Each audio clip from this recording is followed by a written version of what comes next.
And so we're just waiting.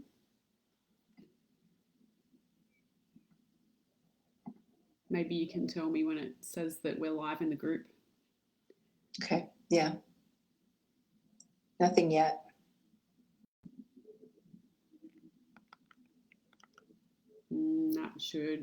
That should be on now. So, all right, let me refresh even and see if maybe that's a thing.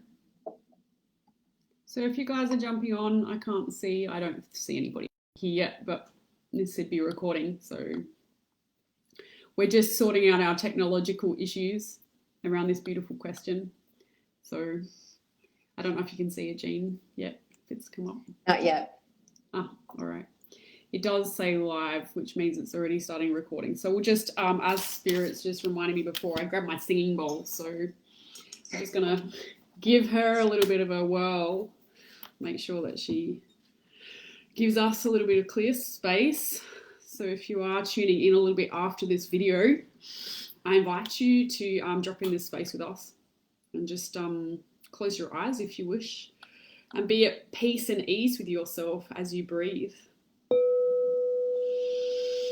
Energy in, energy out.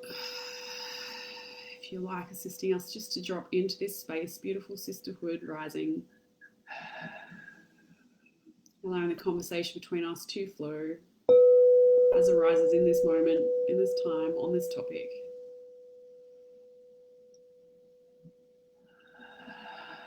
As I invite you to just tune into your body for a moment. Just drop into your body for a moment. And be at one with her, that vehicle that carries you every day.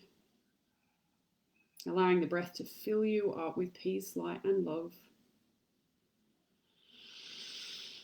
And just, if you will, tuning into that private space in your heart, that which solely belongs to you.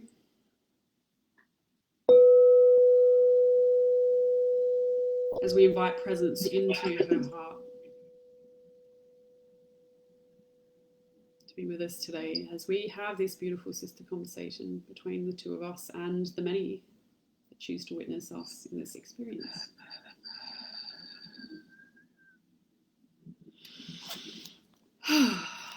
And so, if you'd like to join us, we of course like to start with acknowledgement.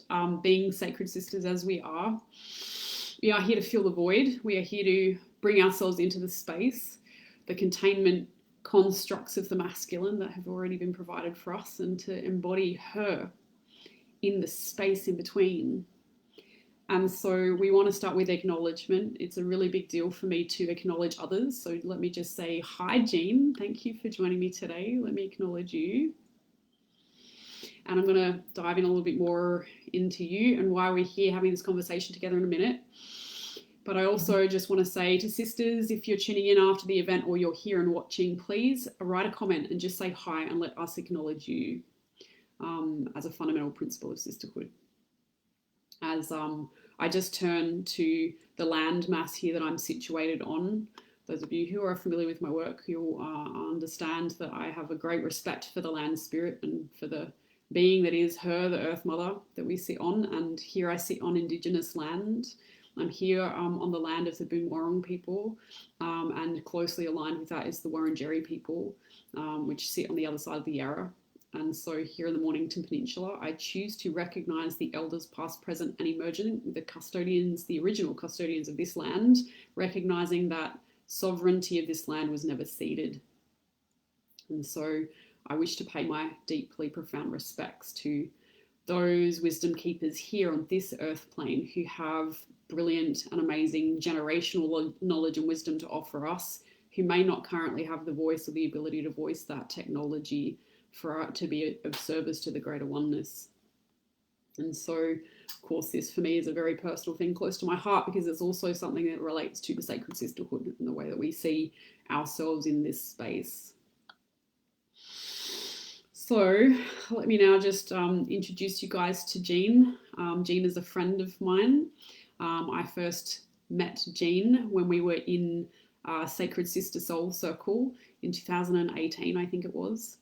And it was, of course, one of those events where I was invited to run a sister circle, and I was quite gratefully available to show up to that calling. And a number of women appeared and booked and sat their butts on those seats and joined and participated in that experience. And my experience of Jean and what she's shared with me since that time has been it's given me so much back. I feel like she did me a great favor by setting her butt in that chair in that first sister circle. And the feedback I've received is that being in that sister circle has also given you that gift, Jean, of feeling the gift of permission to be yourself and to take full ownership of your own technology. And I understand that that's something you've unraveled since that moment. And so it's a great gift for me to be able to welcome you into this space and to see you as that beautiful rose in bloom. And welcome. Thank you for joining me for this conversation. Thank you. Thank you, Donna. It's a bit surreal, actually. We spent some time with getting technical situated, and it's almost like any time that I get to spend with you is really precious. So I just want to say that, and I would say the same for when we all get to circle up, and even though we're doing it in social media. I thank you so much for the acknowledgement. And I would say to acknowledge you. Yes, we met in 2018. I put my butt in a chair, and it was a life-changing choice and moment for me. And not only you all, know Donna as an intuitive guide and energy healer, and I have come to know her as a conduit and a way for me to learn more about spirit, and in such a compassionate way. So, and not only that, I'm also going to say, the ability that you have to bring sisters together, to bring women together, and it creates a true awakening space. So I just thank you for that. Thank you. Nice. Yeah. Gosh, that was really beautiful to receive. Spirit of Roses with us. The Roses asked to be present here for today, also because we have a sister circle that we're running this weekend. And so if that's something that interests you, then please do book now, because there are a few seats, but there's not a lot of them. And we would welcome you into that space, along with the roses and the cacao, hopefully. So, sister circles, uniting sisters in a sisterhood, recognizing, of course, that the me, we are sovereign, and it's our responsibility to bring ourselves into our own bodies and our own spaces. And as I say that, I actually just want to also acknowledge the somatic practitioner in you, the embodiment practices that you as a space holder inspire through your own sacred gift as a sacred feminine rising. I've experienced your work personally, and it's been a catalyst for my own transformation. Spirit is actually just reminding me about how partially the reason why we started this project in the first place is for the dialogue between you and me. It's for the dialogue between sisters, for us to be present with ourselves and to be authentic in that presentation so that we can be seen, heard, held, and acknowledged in our truth. And this brings up vulnerability, and it brings up sensations of discomfort. And Spirit is also reminding me, one of those sessions I worked with you on specifically was actually around some really deeply seated DNA trauma. And during that process, Spirit actually reminded me that we are here to be with grief. We are here to process grief. And so I personally want to thank you, Jean, because I know you understand this as a sacred sister, that feminine energy is cyclic. feminine energy is, you actually called it earlier when we were chatting, it's an inner landscape. It's not an outer presentation. And so Spirit is reminding me, my personal word for the sacred feminine is actually the hidden or the unknown coming forth and being given birth to. It's about us learning about the stuff that is hidden or that we don't want to acknowledge or that is unknown. And this process is actually uncomfortable. And so as we talk about the sacred feminine rising, the process is not bliss, light, and love, although it can also be that.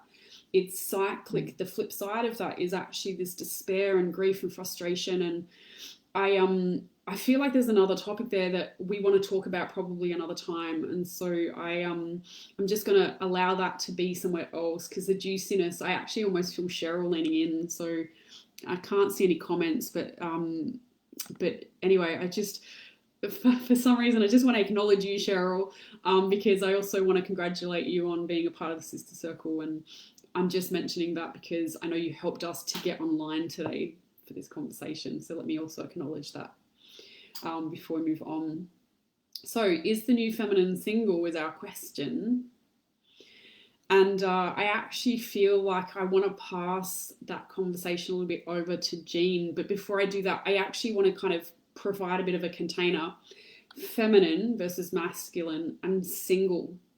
So when I say feminine versus masculine and single, where would your technology like us to go? Feminine versus masculine and single. Can I just say first, I want to say first, I'm really bloated right now. It wasn't there before. Not like this. So yeah, so and when you say it that, and when you say it that way, and when Donna's referring to technology, I go right to soma, so to the somatic piece.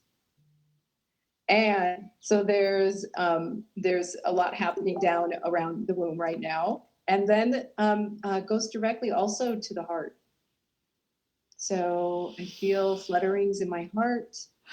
And I feel, and we talked briefly in our warm up kind of session about expansion and how expansive energy can be, and your energy can be. And I feel like things are expanding and activated and wanting this conversation.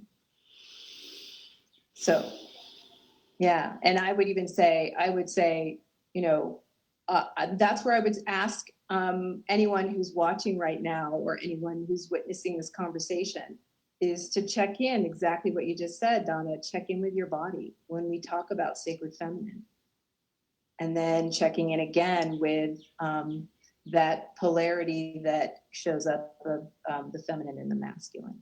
And checking in with the body again.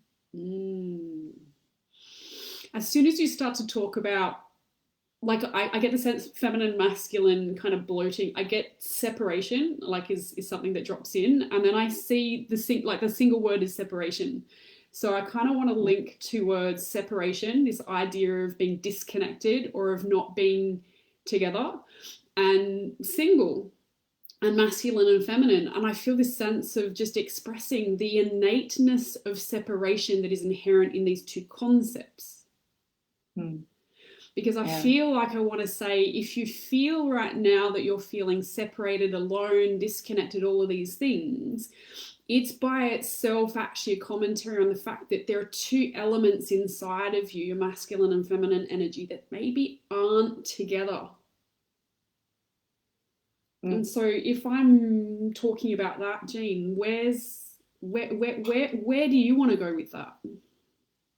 Well, with, the separation piece, I think what comes up first for me is a little bit of sadness about the separation of the two. And I think also sometimes you can go directly to the separation could be from the separation of me as the feminine and someone else representing masculine. So it could be two beings altogether. But then I think I'm hearing you also say there's the masculine and the feminine inside each of us. So, and in all beings. So is that what you're referring to? Are you talking about the separation within us or the separation with our relationships? Well, I have you heard of the saying, as within, so without? Mm-hmm. So I kind of feel like there's this reference point now that there's this relativity between there being a masculine and feminine inside of us, and then a masculine and feminine offering a kind of a me and you dynamic, which is basically an external reference point and an internal orientation or perception, if you will. And I'm minded, actually, the conversation we had before, we were talking very much about this idea that often when we're relating to someone else, if I'm in my feminine, often they meet me on a masculine level, and if they're in a masculine state, often I feel like I'm in a feminine aspect, or vice versa. Sometimes if my masculine rises, then I actually notice that there's a feminine kind of reflection point there, that I'm almost reorientating myself to find that harmony in the us space. And so relationally, I know that when we've had conversations with women in the past, I've noticed this phenomena where women can find that if they're in the relationship, so if it's a woman with a man in a relationship, that man might be not owning his shit, or he might not be doing all of the tasks that he's been asked, or even manning up, right?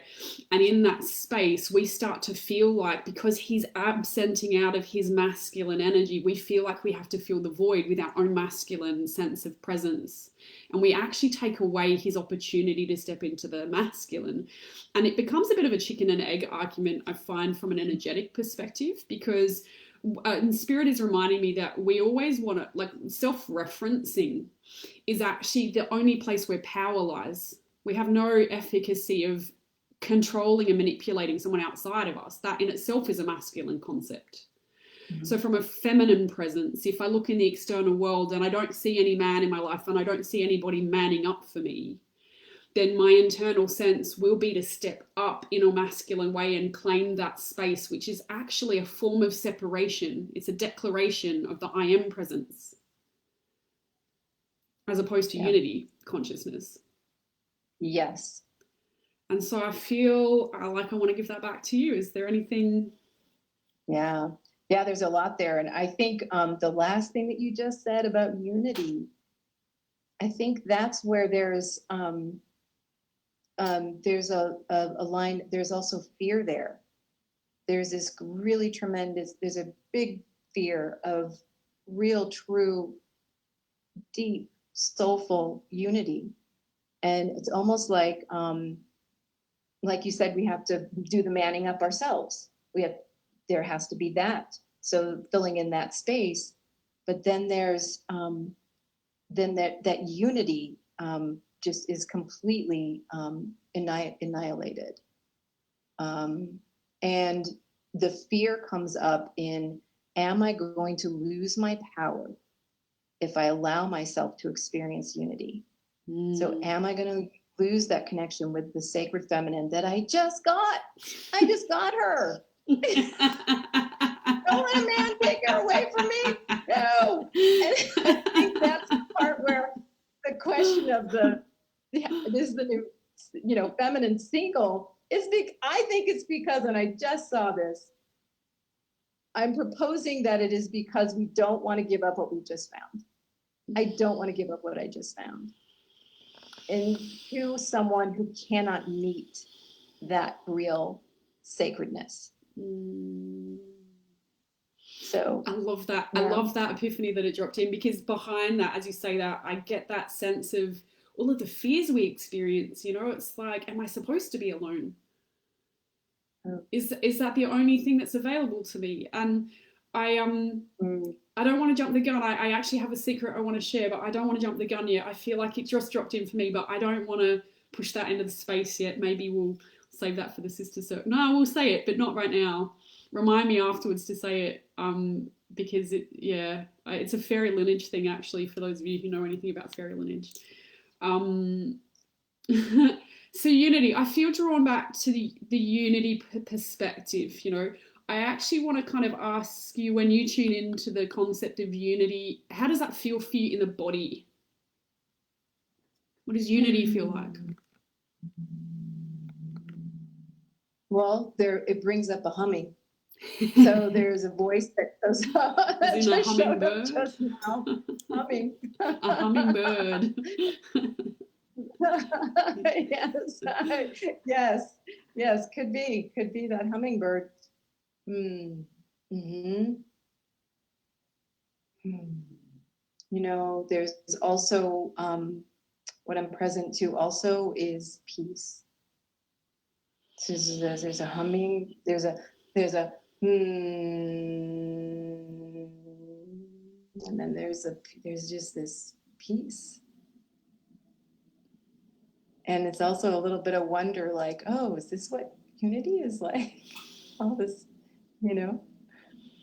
Well, while we're separated in I'm not physical bodies, allowing it's a question, I'm not isn't it? allowing this to happen. I'm not allowing this in.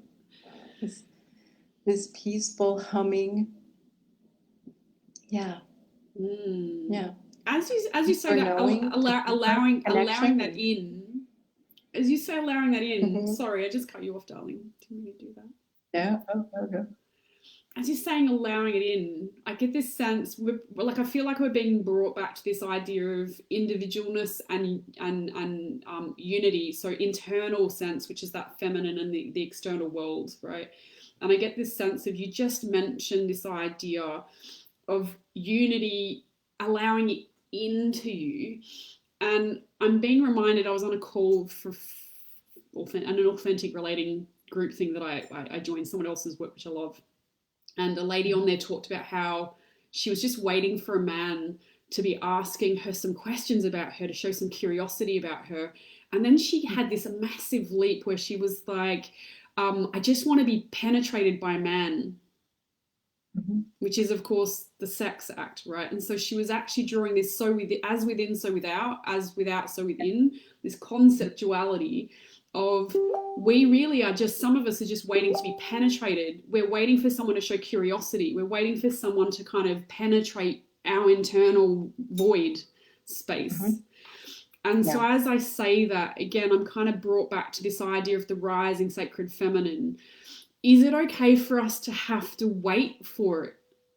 What do you, like, I get senses as soon as I say that, my whole body just went viscerally into a response when I just said that. But like, and Spirit is reminding me, we have both been in personal circumstances where we've felt like we've had to spend some time alone dedicating ourselves to personal practice.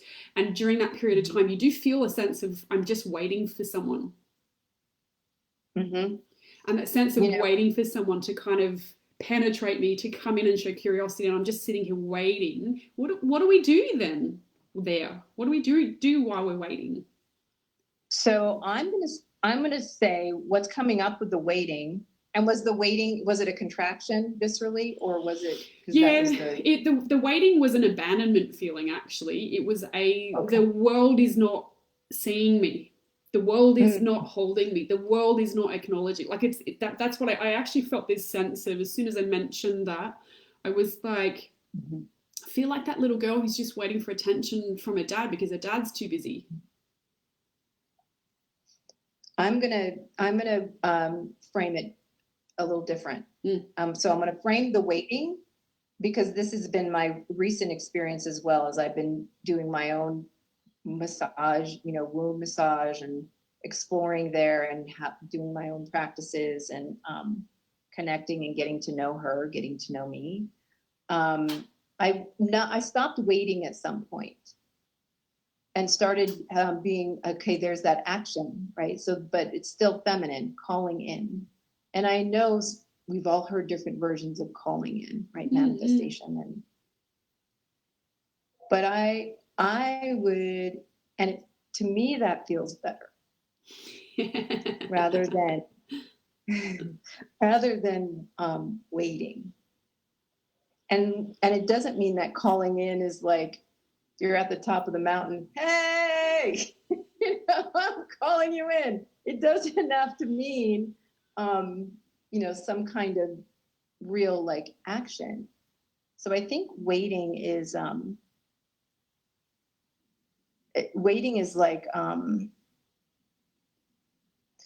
I'm going to say, oh, well, this is bored. I don't know what to do, what anyone would do with this, but it's like, hoping, waiting, hoping, wishing.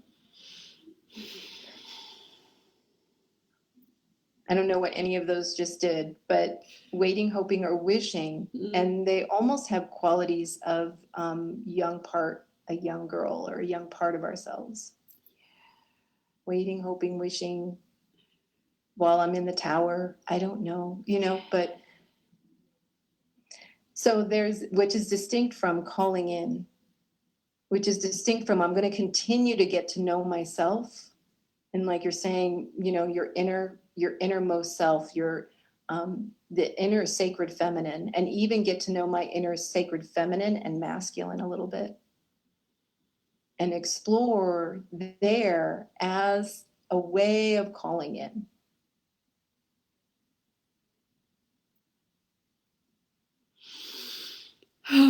So just to answer your question, the visceral response I had was abandonment trauma. So the wishful waiting, hoping kind of, I feel a sense of there's aggression, which is like the masculine kind of aggression rising in me, where I'm like, I need to grab, I need to grab, I need to grab, I need to find, I need to get this. Like it's a really active kind of, I want to be out of my body and I want to muscle my way into relationships.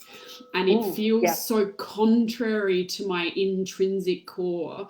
I know that doesn't work, because I've been there for a good part of that period where I got so frustrated. But I know for a fact that it actually is a calling for me to look back into my own past, to look back into my own relational experience, and to address some stories that I'm telling myself around some of my own relational interactions where I've favored myself above someone else, where I've had a relationship with, say, an ex, and we had a dynamic, and I'm telling myself a story that's basically like, I don't deserve this. This is not right. But what I'm doing is I'm actually making a superficial judgment on what was actually a year-long exploration with someone else who happened to be a man who was also trying to explore himself using the language that he had available to him. I opted into that experience and I stayed there. And I stayed there for the experience. And when it ended, I waited too long to leave it, because I wasn't actually caring for myself when I noticed that we weren't a match. And so I pushed myself to the point where I ended up in significant trauma. The conflict in itself rose this dual masculine energy between him and me, and we were in conflict all the time. And so it's actually this waiting, this sense it's actually a form of giving away my power. It's actually a form of absenting out of my action as a sovereign human being to be in possession of choice, and a trust that all of the experience that I've had in the past has been exactly what I've needed to form me now. And so when the man is not coming, when I'm in that wishful state, I have to check myself and say, honey, Dana, I usually say Dana and A. Parker because that's my Dana and A. Parker, pull yourself together. Where are you? You're not in this conversation. You're absenting out. You're giving your power away to someone else. Find out where you are. What do you feel about this situation, and what are you missing? And I can tell you now, I always ended up back with my relationship with my dad. It was always the little girl unresolved who was acting out in relationship in order to learn about her voice.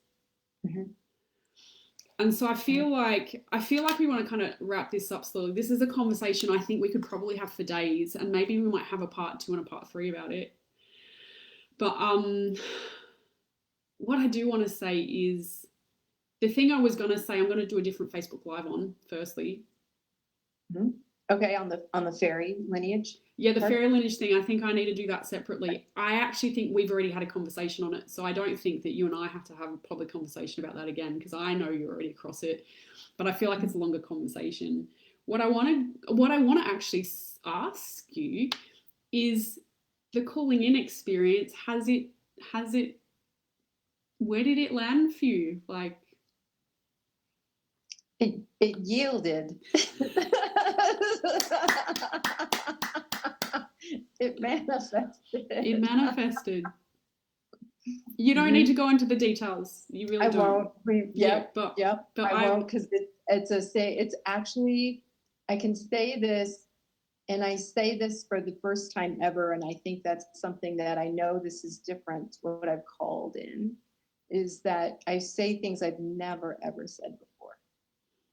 So my expression is just, there's something wholly new. And that's what I also wanted to call in, because as we talked about past and relationships, how do those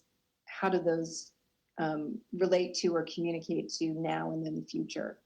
And yes, they inform, but greatly, because I had to look at all of that before he actually showed up. I really did. So did the deep diving work of that. And that's after 3 marriages, right? Divorce expert in more than one way. So, but yes, it's, and I'll only say that, I'll say that, and I want to say that we've created a sacred space where we are still getting to know each other, and we're very focused and concentrated on how we're going about doing that. And that to me is completely different. We are doing things incrementally and really staying with each other and getting to know all aspects. And before we're public, before we're anything. Yeah. So it's really different. It is a different kind of sacred space. So I think that's another big conversation, is what does sacred feminine, masculine, and then what does relationships start to look like if you really are building from that relationship, within and without, right? Presence, self-awareness and presence, being with you and allowing you to be present with someone other. So a few things I just want to declare is as soon as you say that, I get a sense of jealousy, and I just want to declare that I still have unresolved relational trauma with women. And the jealousy that I feel is actually a masculine adaptation to my fear of not having what it is that someone else has. I'm just going to declare that. I know it's still here because it's really strongly wired in my biology. It's an ancestral legacy program that I've housed in my physical body, my nervous system, that I'm working through. So I'm just going to declare that I want what you're having, the way that you describe it. But I'm actually sharing that to be authentic, so that you know that I'm human too. And I just want to thank you, Jean, for the somatic work that we've done together. And if anybody's interested in a session, I'll post some more information as to how you can find more about her. And yes, Zoom sessions are just as helpful as in person. So even if you're not in Denver, it's certainly worth the investment. Can I say thank you for sharing that jealousy piece? Thank you for sharing. Thank you. I just want what you're having. It's hard work though. I know it's not sunshine and roses. Like I full declaration. I'm aware that it is you. It takes 2 people to show up to a successful relationship. Yeah. We cannot control that for him. If he does not show up, it is not that for us. No. Singing Bowl wants to agree, because I just hit Singing Bowl. True. And yes, I heard this. Yes. Yeah. So I feel like we'll leave that there. Just a reminder to everybody that we are doing a sister circle this weekend. So on Friday evening in the States, it starts at 8 p.m. Mountain time. It'll be here in Australian Eastern Standard Time at 12 noon on Saturday. So if you'd like to be a part of our collective, there are some seats. We're about half full at the moment, so there's still some space there. And we're absolutely holding this sister circle. And I make no guarantees as to what shows up, but we know that Roses will be there. And Rose will be there, Collective Frequency Rose. And Jeannie and I will be there. And we hope that you will join us this month. So, Jean, I just open the space. Just if there's anything else that you would like to, you feel feel you need to? Just wonderful to be with everyone. And I just, honor you and thank you for your friendship and for your teaching and your guidance. So thank you. My pleasure. I understand from them there's a lot more to come. So I don't know what it is. It's hidden from me. Yeah. It's the inner. It's the unexplored territory that nobody sees, but everybody craves. All right. We can't wait. More between you and me and between all of us soon. So thank you. Kisses to everybody in Facebook land. And thank you, Jean. Yes, thank you.